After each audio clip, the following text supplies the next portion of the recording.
Hai Dir, ketika kamu merasa ada yang salah dengan tubuhmu, apakah kamu penasaran dan mulai mencari informasi mengenai gejala yang kamu alami di internet?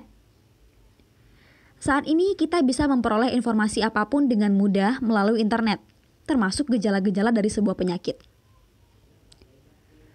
Mencari informasi mengenai gejala penyakit yang kamu alami di internet tidaklah salah untuk kamu lakukan.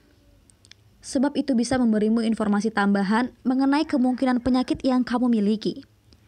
Namun, jika kamu telah menerima informasi mengenai gejala-gejala penyakit tersebut, dan ternyata ada beberapa gejala yang kamu alami, kamu tidak boleh langsung mendiagnosa bahwa kamu sedang menderita penyakit tersebut.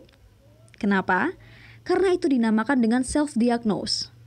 Nah, dalam video kali ini, Relief akan kasih tahu kalian kenapa sih kita nggak boleh self-diagnose dan apa bahayanya jika kita melakukan self-diagnose. Tapi sebelum itu, jangan lupa klik tombol like, subscribe, dan tombol lonceng untuk menerima notifikasi video terbaru dari Relief.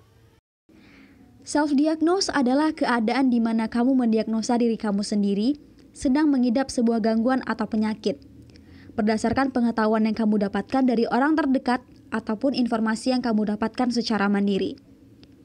Ketika melakukan self-diagnose, kamu berasumsi seolah-olah kamu mengetahui masalah kesehatan yang kamu alami, padahal belum tentu kamu benar-benar memiliki penyakit tersebut.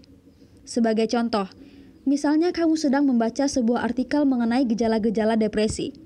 Ketika kamu membaca artikel tersebut, kamu menemukan gejala yang ternyata sedang kamu alami, seperti sering sedih. Melihat hal tersebut, kamu langsung menyimpulkan bahwa aku ternyata memiliki depresi. Padahal kamu belum tentu memiliki depresi. Bisa saja kamu hanya sedang merasa sedih dan stres, atau bahkan bisa saja kamu sedang menderita gangguan mental lain. Oleh karena itu, kamu tidak boleh melakukan self-diagnose, karena diagnosa yang kamu lakukan belum tentu tepat. Bahkan ketika kamu pergi ke dua dokter yang berbeda, bisa jadi kedua dokter tersebut memberikan diagnosis yang berbeda. Ketika kamu melakukan konsultasi dengan tenaga profesional seperti dokter, maka dokter akan menetapkan diagnosis yang ditentukan berdasarkan gejala, keluhan, riwayat kesehatan, serta faktor lain yang kamu alami. Sedangkan ketika kamu mendiagnosa diri kamu sendiri, kamu hanya menyimpulkan suatu masalah berdasarkan informasi yang kamu miliki. Padahal, tenaga profesional pun perlu mengulik seluk-beluk suatu gangguan yang kamu miliki sebelum menetapkan diagnosis kamu.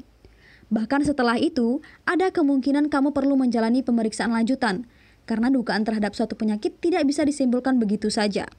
Perlu dilakukan pemeriksaan berkali-kali untuk bisa mendapatkan diagnosa yang tepat. Lalu, apakah self-diagnose itu berbahaya? Jawabannya adalah iya. Melakukan self-diagnose bisa berbahaya bagi tubuh dan mentalmu. Kenapa? Karena ketika kamu mendiagnosa diri kamu sendiri, belum tentu diagnosa yang kamu lakukan tepat. Dan apabila kamu tidak meminta bantuan tenaga profesional untuk memberikan diagnosa lanjutan, kamu hanya akan mengira-ngira apa yang sedang terjadi pada dirimu. Akibatnya, kamu tidak mendapatkan pengobatan yang tepat. Selain itu, jika kamu lebih memilih untuk melakukan self-diagnose daripada pergi menemui tenaga profesional, bisa jadi ada gangguan lain yang lebih serius namun tidak bisa terdeteksi olehmu. Gejala yang kamu alami mungkin lebih parah dari yang kamu duga ataupun sebaliknya. Namun, kamu tidak mengetahui hal tersebut. Jika hal tersebut terus berkelanjutan, bisa jadi self-diagnose yang kamu lakukan memicu munculnya gangguan-gangguan lain yang sebelumnya tidak kamu miliki, dan pada akhirnya kamu memiliki banyak gangguan dalam diri kamu. Padahal sebelumnya kamu hanya memiliki satu gangguan. Nah, sekarang kamu tahu kan kenapa kita tidak boleh melakukan self-diagnose? Jadi mulai saat ini, jangan mencoba untuk menjadi dokter bagi dirimu sendiri dengan melakukan self-diagnose. Kalau kamu merasa bahwa kamu sedang mengalami gejala kesehatan tertentu, sebaiknya konsultasikan bersama tenaga profesional mengenai gejala yang kamu alami. Jika kamu merasa bahwa ada yang salah dengan mentalmu, namun kamu tidak ingin keluar rumah untuk bertemu dengan psikolog, Relief siap kok untuk bantuin kamu. Jangan mendiagnosa diri kamu sendiri, tapi datanglah ke psikolog menggunakan aplikasi Relief. Relief akan membantumu untuk bisa berkonsultasi dengan psikolog secara online. Jadi jangan ragu lagi untuk bertemu dengan psikolog ya, Dir. Sampai jumpa di video berikutnya. Jangan lupa klik tombol like, subscribe, dan tombol lonceng untuk mendapatkan notifikasi video terbaru dari Relief ya, dear.